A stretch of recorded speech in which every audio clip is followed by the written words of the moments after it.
it's okay to be a human outside of being a mom, and that you need to have something for yourself, and that is okay.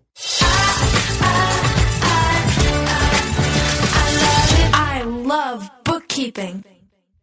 Hi, everyone, and thank you for listening to the I Love Bookkeeping podcast. My name is Nora Roberts. And I'm Melissa Honan. And thank you for listening. Today, we are going to be talking about a huge, broad subject, and that is working moms.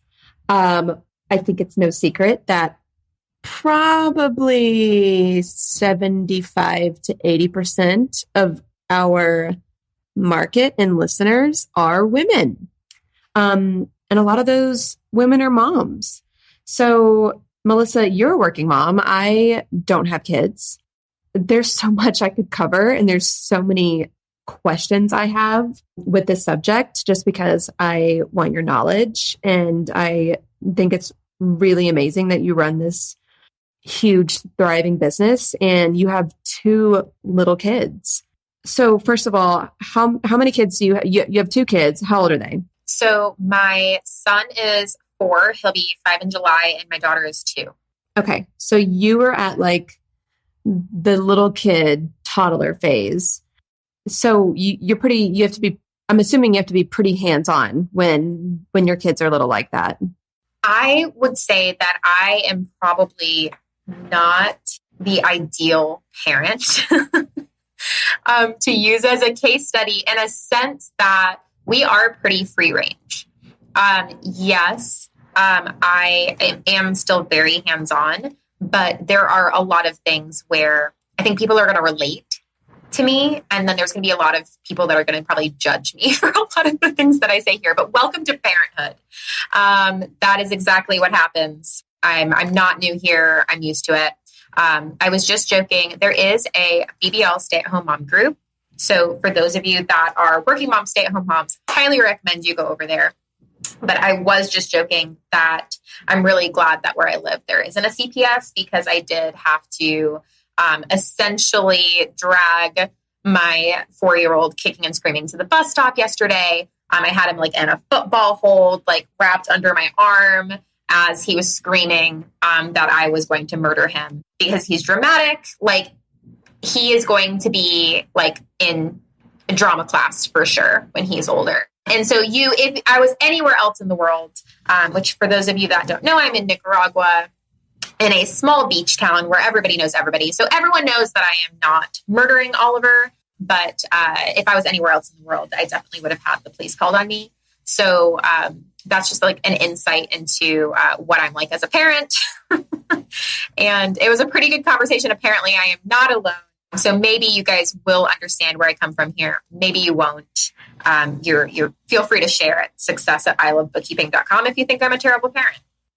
Well, and I remember the other day you posted, you said something like, does anyone have a 2 and 4-year-old that don't scream at each other at the dinner table constantly? Or is that just like folklore? And I was like, look, I'm the oldest of 6 siblings. I have 5 younger siblings. 3 of them are step, 2 are biological. It is in fact folklore because we are just chaos. Listen 25/8. to this. 76. I know, because I was like 76. 76 people said that they have children that are ages 2 and 4 that do not behave like that. And props to you. Props. Love you. Love that journey for you. It is not my journey. It is not my journey. I am the parent of 2 strong-willed children, 2 defiant children, 2 carbon copies of myself, and it is terrifying. I was about to say, this is familiar. Look, Daniel always is like, they seem really bossy. I think they get that from you. And I just look at him like, today is not the day for you to say that to me. It's true. It's true. Like, I'm not disagreeing with you, but I can't talk about it. My children it is just very uncanny to see yourself in tiny human form. Again, my son is 4, my daughter is 2, and they are exactly like me. Yeah. Oh boy. Yeah. That's exciting. I can't wait for the teen years. So when you first had your son, almost 5 years ago, how did you transition from the balance between working and motherhood?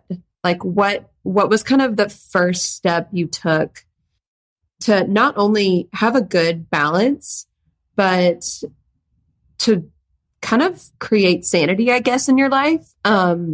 Because it sounds like, again, I'm not a parent, but it sounds like it's really, really hard to be a working mom. It is. And I'll tell you all the things that I did and basically recommend that you don't do any of it.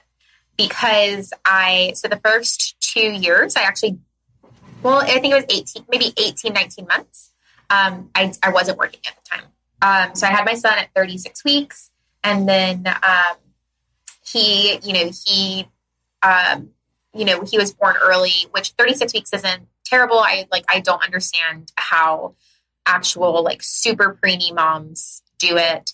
I say that, and I know that there's tons of, women that have 36 weekers that do have NICU stay. We're very lucky to not have NICU stay.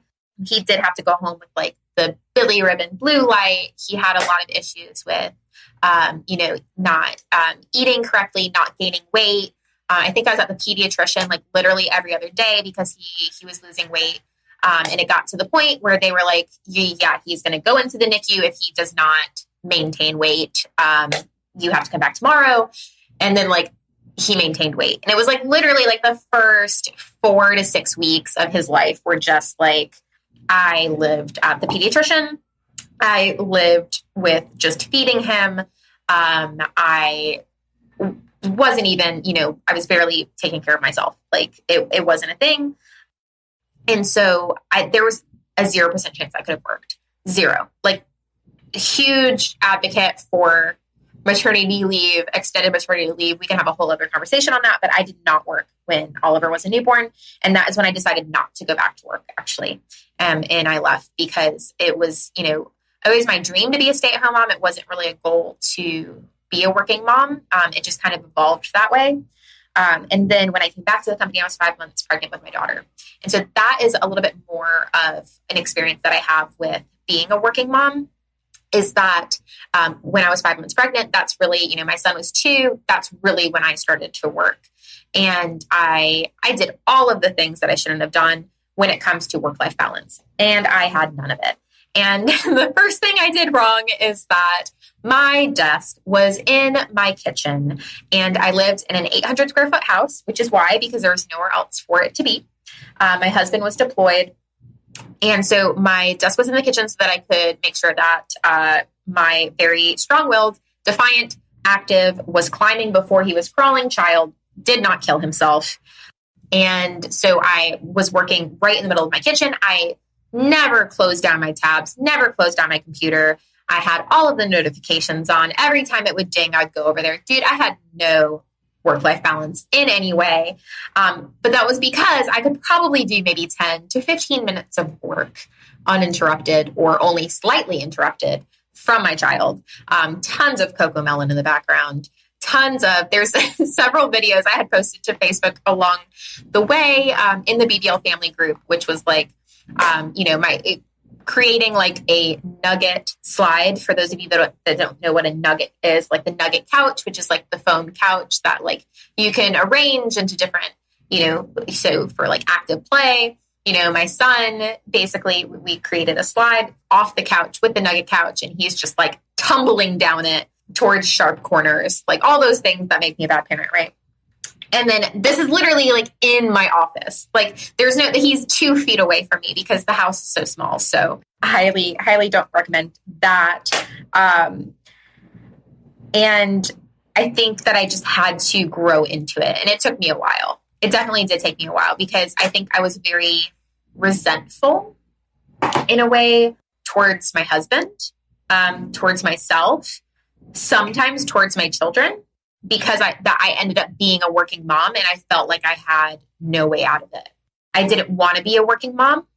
But then I felt like I couldn't be a stay-at-home mom because I was trying to keep the company afloat. It was my husband's company. We had employees that worked for us that I loved. And I felt like it was my job to keep the company going. But I had always seen it that it was my job to be a mom. And yeah, that was really hard.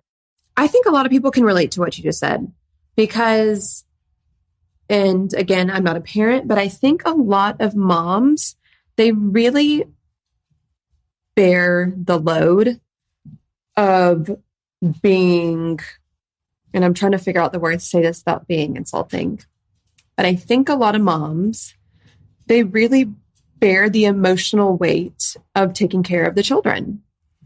And I understand how it could become resentful almost because it's like, I birthed this child. I've gone through having a preemie. My husband is deployed. I'm working full time. And you're probably like, yeah, I'm exhausted. I mean, like, I think that's so understandable. And I think a lot of other women can relate to that because it's like, how much can I do? And what is my capacity at? Because I feel like a lot of the times I hear from moms, they get this guilt from just not when they don't work at over, like kind of working at overcapacity. I feel like a lot of moms do get that mom guilt. And I've talked to several women about that who are like, yeah, I have my business that I'm trying to get off the ground and I have all this shit I have to do. And I feel really guilty that my kid has to be with the nanny. And then, but on the flip side, it's like, okay, if I'm spending too much time with my kids and having too much quote unquote free time, then I'm not nurturing my business. And it's like, where do you find that happy medium? I love what you said. Like, how much can I do? And then also feeling like, and why is it never enough is really how I feel a lot of the times. And it's taken me a lot to grow out of it. And I still feel guilt like every day. I know my children are taken care of. I know that there's no issues, that they're loved and they're safe. And I still feel guilt. And I think that's just the experience. That's just the experience of being a mom. As a mom, I have the brain of a goldfish now. Thank you, children. And it was like scientifically proven that like as you become pregnant and through pregnancy into the first like 12 weeks of your child, that as a mom, the gray matter in your brain expands. And they don't have like concrete evidence of what that means. But the theory is that is mom brain. And essentially, it's like your intuition on how to take care of a newborn, right? Because like, how else would you know unless somebody taught you? But like, assuming that there's no one to teach you, your brain is just like, it's evolution, right? Like, humans have been having babies for however long you think the earth has been alive. And, how you just would need to know, right? Like there's so many things that, don't come naturally that luckily, other mothers or your own mother teaches you, the internet teaches you, but there is a sense of intuition that comes with it. And that's what they think that the gray matter is. However, you only have so much room in your brain, So you do lose other things. And for me personally, that is the ability to continue with the thought outside of a 60-second window. If I am distracted, especially by children, I've lost it. It's gone. Approximately 4 to 6 hours from now, it will come back to me. Really great. So fun fact. So what I was saying was that boundaries are really important. And I think that being a working mom is a great opportunity to teach your children about boundaries and also to teach them about self-care and work-life balance and that it's okay to be a human outside of being a mom and that you need to have something for yourself and that is okay. And if that's a hobby, that's fantastic. If that's work, that's fantastic. If it's something else, whatever it is, but that, us as humans, when you compartmentalize it, a lot of times for new moms, we feel like all I am is a mom and we lose sight of ourselves. Like I'm not Melissa Honan, I'm mom. or I'm not Melissa Honan, I'm Daniel's wife, or whatever it might be for you.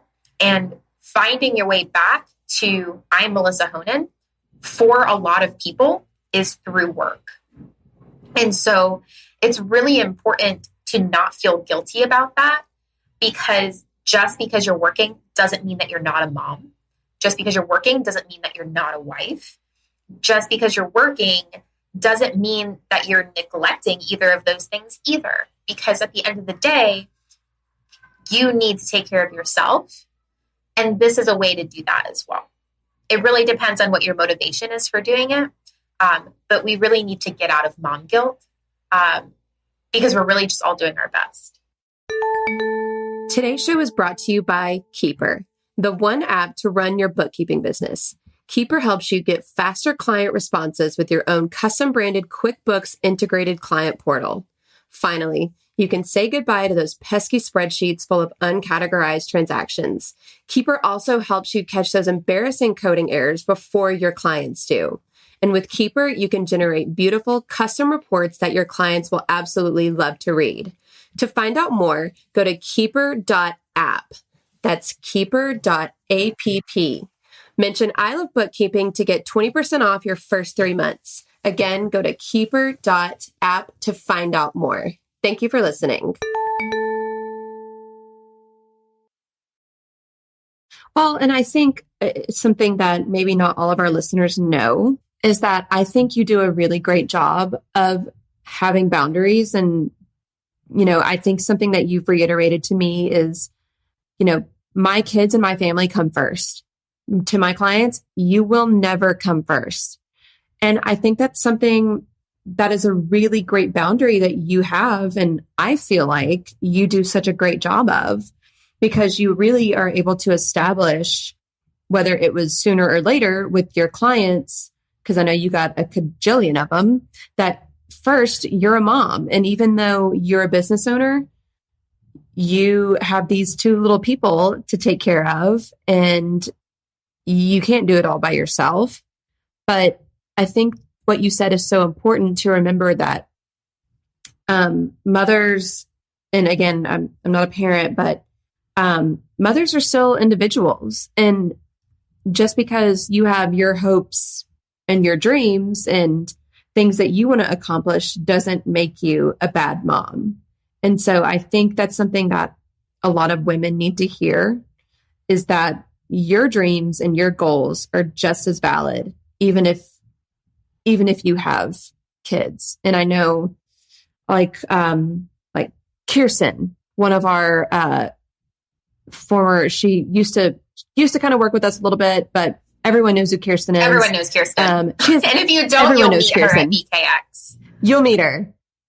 Shout out to her. I love her to death. But she has 9 kids and a business. And I'm just like, how the hell do you do it? We were talking about this a little bit more, and essentially, and I'm really excited about this as I'm developing my speech for BKX. And I don't mean to plug myself here, but I'm really happy about what I just was working on over the past couple of weeks. And this is what Kirsten and I talked a little bit about on Facebook. But part of my speech is about practicing forgiveness. And I think the best place for you to start is practicing and forgiving yourself. But I think for a lot of us, even if you're not a mom yet, or if you've had a mom, practicing forgiveness comes into a lot of that. And again, shout out to therapy, and helping me come through this too, is that I had a really hard relationship with my own mom. And I actually went no contact with her for almost 3 years, which is kind of weird to think of now because she's been living with me on and off. So if any of you have a really hard relationship with your mom and you've gone no contact, you could either be no contact forever, and that's great, but you could always reestablish contact if that's what you want to do. And that's something that I worked on. But what was so monumental in doing that was practicing forgiveness and forgiving myself for things I haven't even done yet and things that I had done in the past, and realizing that every day is a new day to start over. But practicing forgiveness and forgiving my mom for things that she did that I was able to see in a new light as a mom, and realize that she was growing up. right? And she was learning and she was doing her best. And I think that it wasn't what I needed. And there were a lot of things that happened that caused a lot of trauma for me. And for those things, forgiving her doesn't negate that, right? Forgiving her doesn't change that I experienced that trauma. But what it does is forgiving lets me let that go. That resentment, that doesn't change anything. That doesn't affect her. If anything, it affected me. And so I think it's very similar with mom guilt as well, is that other people aren't feeling that.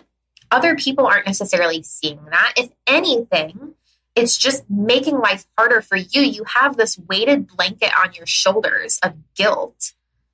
And if you only allowed yourself to practice forgiveness for yourself, imagine how freeing it would be to take that weight off your shoulders and to just continue with life without that burden. Well, and I think it's what you just said about forgiving yourself. Forgive yourself and also give yourself some grace for the fact that you're kind of learning as you go. And I think that rings true for almost everything in life, but especially for parenthood. I think a lot of moms, you're trying your best and you're trying to navigate this, and give yourself some grace and forgive yourself for you don't know what you don't know. And sometimes you kind of have to go through the trenches, or you have to learn things the hard way. And that's kind of the whole point, is that you learn. You never stop learning. You never stop growing. And you're doing the best that you can. And I think forgiving yourself for learning as you go and for kind of going through the peaks and the pits it's part of life. And sometimes it kind of sucks, but I think that really just giving yourself some grace and being patient with yourself can just create a lot of harmony in your work-life balance when it comes to being a parent and being a business owner. And I haven't been great at this. And we could, like I said, we could have an entire series on all the different working moms things. And I can tell you guys all of the anecdotal stories of where I've failed as a CEO, and I've failed as, a salesperson who did not return a call for weeks because I forgot about it, or how I failed as a mom, right? It's something that I'm not perfect at. And I think a lot of people do see me and my success and they think, oh man, how does she balance these things? And I don't. And I want to share with you guys something that really kind of transformed the way that I look at it. And I did not create this. Someone much smarter than me did. But it is the Nora Roberts glass ball theory. And I share this with legitimately every single person I talk to that's a working mom. So a lot of you, if you've ever talked to me before, I probably talked about this, and I will talk about it until I die.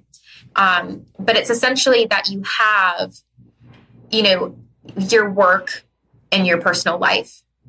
And a lot of people think that you have one or the other and you have to choose. But what it really is that you are juggling many different balls at any given time. And some of them are glass and some of them are plastic. And it's not, the work isn't all glass and personal life isn't all plastic. There are glass and plastic work life balls, and there's glass and plastic, personal life. And, if you drop a plastic ball, it's going to bounce. No harm's done, right? Those are those little things. If you drop a glass ball, it shatters. And those are the things that are hard, the really big, oh shit moments, right? And so you need to know which are glass and which are plastic, and it will vary.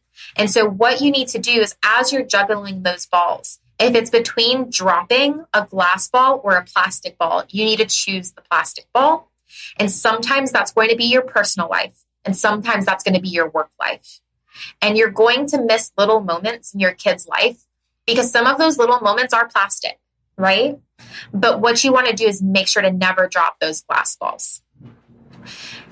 And things like that in your work life, like not calling back a sales prospect, really at the end of the day, it was a plastic ball. We're surviving. I dropped it. It happened. But there are glass balls on the side of work. And what I've actively decided is that if I'm juggling all glass balls, I will drop the work one before I drop my personal one. And I will always choose my family, and I will always choose my children. But 9 times out of 10, you're not going to be put in that situation. And it really comes to prioritizing what is important to you, what's important to your family, what's important to your business, and ranking it really. And always going and choosing what aligns with your values. And since you're becoming a business owner, your company's values get to align with yours. And you get to create that work-life balance that you've always wanted. And so if you come at that and say you started your business before you had kids, well, guess what? It's still your business and you can change it. Okay. So now if your business isn't working for you anymore because now you're a working mom and you realized, oh, this is different. Well, guess what? You can go back and change it. Create a new company culture, adapt it, modify it. It's not the end of the world. And if you're just getting started and you're already a mom and you feel guilty or you feel like you're not going to get any clients if you have a kid on a Zoom call, well, create an environment where it's totally fine to have a kid on a Zoom call and you're just a human and you're a working mom and you're doing your best. And that's how you're creating the values that you live by and that your company lives by. So I have loved this. It was Nora Roberts in the glass ball theory. And I highly recommend people look that up and what she has to say about that, because it really helped me. Again, I'm all about compartmentalizing lately. It really helped me compartmentalize. Like, okay, I've got my personal life. I've got my mom life. I've got my work life. I'm a wife over here. I'm an individual human over there. Like, being able to put things in different balls and then breaking them out has really helped me to grasp how to live with at least some semblance of my sanity. I love that. That's such a great kind of anecdote metaphor for people to really implement. Not only, I mean, this whole episode's about being a mom and being a working mom, but just in life, I think being able to make a difference between the plastic balls and the glass balls, that's something that just, I think that's going to really click for a lot of our listeners, because everyone has things that they don't want to, pun intended, drop the ball on. And so many puns that can happen with this, guys. So many puns. But I think that's so great to give that advice, because it's something that everyone can relate to. Having things that really are the things that you can't drop versus the things that you kind of can.